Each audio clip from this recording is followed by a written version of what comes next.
সুমন, আপনাকে ধন্যবাদ। যেমনটি বলছিলেন, আসলে ঐতিহাসিক একটি মুহূর্ত, ঐতিহাসিক একটি দিন আছে হতে যাচ্ছে।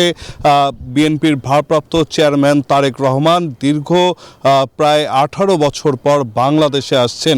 কিছুক্ষণ আগেই আমরা তাকে বহনকারী যেই বিমানটি রয়েছে BG-202 সেটির লাইভ ট্র্যাকিং করছিলাম এবং যতটুকু আমরা সেখান থেকে দেখতে পেরেছি যে বিমানটি এই মুহূর্তে মধ্যপ্রাচ্য পার হচ্ছে বা মধ্যপ্রাচ্যের আকাশে রয়েছে এবং যার উচ্চতা রয়েছে 39,000 ফিট। আমি এই মুহূর্তে শাহজালাল আন্তর্জাতিক বিমানবন্দরের পাশেই রয়েছি। সেখানকার চিত্রটি একটু দেখাতে চাই।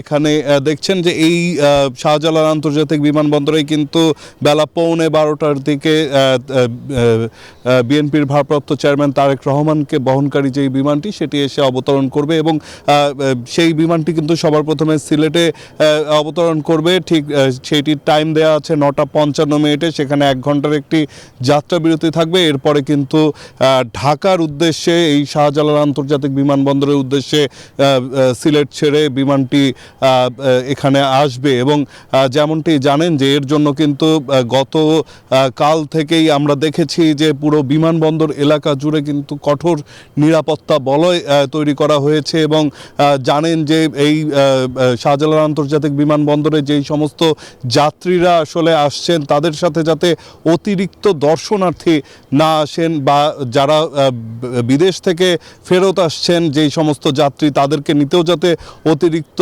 দর্শনার্থীরা না আসেন সেজন্য কিন্তু বিধিনিষেধ দেওয়া হয়েছে এবং যেটি গতকাল সন্ধ্যা 6টা থেকে আজ সন্ধ্যা 6টা পর্যন্ত বলবৎ থাকবে বলে বেবি চকের পক্ষ থেকে কিন্তু গণমাধ্যমকে জানানো হয়েছে। তবে আমরা লক্ষ্য করেছি যে গতকাল সকাল থেকেই কিন্তু আসলে এই যেই তৎপরতাটি ছিল আইনশৃঙ্খলা রক্ষাকারী বাহিনীর, তারা কিন্তু তাদের কর্মকাণ্ড আসলে চালিয়ে যাচ্ছে এবং তারা কিন্তু গতকাল সকাল থেকেই তাদের যেই নিষেধাজ্ঞাগুলো ছিল সেই নিষেধাজ্ঞাগুলো আসলে পালন করা শুরু করেছে। তো সার্বিকভাবে কঠোর নিরাপত্তা ব্যবস্থা এই শাহজালাল আন্তর্জাতিক বিমানবন্দরকে কেন্দ্র করে গ্রহণ করা হয়েছে এবং সার্বিকভাবে যাতে নিরাপত্তা নিশ্চিত করা যায়, কোনো রকমের কোনো ব্যত্যয় না ঘটে সেজন্য কিন্তু প্রস্তুত রয়েছে আইন শৃঙ্খলা বাহিনী থেকে শুরু করে দলীয় যেই নিরাপত্তা রক্ষীরা রয়েছেন তারা। তো আমার আর এক সহকর্মী রয়েছেন বিমানবন্দর এলাকায়, চলে যাব তার কাছে, শুনবো সেখানকার কি পরিস্থিতি। ধন্যবাদ নাইমালজিকেও। আমি আছি এই মুহূর্তে বিমানবন্দরের পাশেই খিলক্ষেত এলাকাতে।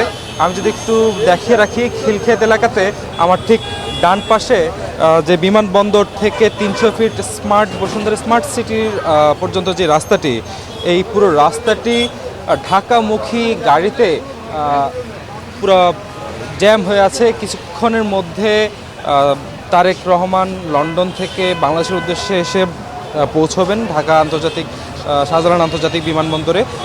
তাকে আসলে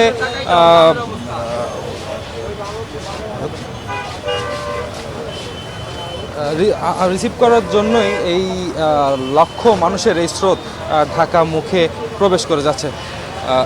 এখন যদি আমি বলে রাখি, রাত থেকেই তীব্র কনকনে ঠান্ডা উপেক্ষা করে এই মানুষের স্রোতটা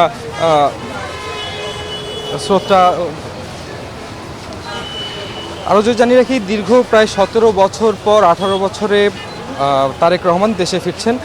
তারেক রহমান যখন দেশে ফিরছেন তার সাথে সফর সঙ্গী হয়েছেন সহধর্মিণী জুবাইদা রহমান এবং মেয়ে জাইমা রহমান। আরও থাকছে তাদের আদরের পোষা বিড়াল জেবুটিও। সব ঠিক থাকলে বিএনপি ভারপ্রাপ্ত চেয়ারম্যানকে বহনকারী উড়োজাহাজটি 25 ডিসেম্বর মানে আজ সকাল 11:45 থেকে 12টার মধ্যেই শাহজালাল আন্তর্জাতিক বিমানবন্দরে পৌঁছবে। ঢাকায় অবতরণের আগে উড়োজাহাজটা অবশ্য সিলেটের ওসমানী আন্তর্জাতিক বিমানবন্দরে 1 ঘন্টা যাত্রা বিরতি করার কথা রয়েছে। ঢাকা বিমানবন্দর তাকে স্বাগত জানাবেন বিএনপির স্থায়ী কমিটির সদস্যরা। বিমানবন্দর থেকে সর্বোচ্চ নিরাপত্তা ও প্রোটোকলে সংবর্ধনা নিতে যাবেন পূর্বাচল 300 ফিট এলাকার মঞ্চে। সেখানে তারেক রহমানের সঙ্গে মঞ্চের দলীয় নেতাদের পাশাপাশি থাকবেন দীর্ঘ সময়ের স্বৈরাচার বিরোধী আন্দোলনের যুগপৎ সঙ্গী শরিক দলের শীর্ষ নেতারাও। তবে মঞ্চে শুধু তারেক রহমান বক্তব্য রাখবেন। 320 দলের শীর্ষ নেতারা তারেক রহমানকে বরণ করে নিতে ইতোমধ্যেই সব প্রস্তুতি সম্পন্ন করেছে বলে আমরা জেনেছি।